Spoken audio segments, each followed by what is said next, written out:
وفاقی دارالحکومت میں وقفے سے تیز بارش کے باعث مختلف علاقوں میں سڑکوں اور نشیبی مقامات پر پانی جمع ہو گیا۔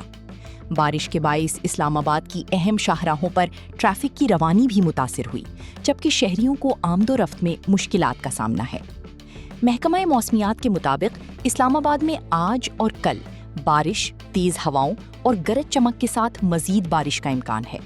محکمہ موسمیات کے مطابق بارش کا موجودہ اسپیل 21 اگست تک وقفے سے جاری رہ سکتا ہے، جبکہ بعض مقامات پر موسلا دھار بارش بھی متوقع ہے۔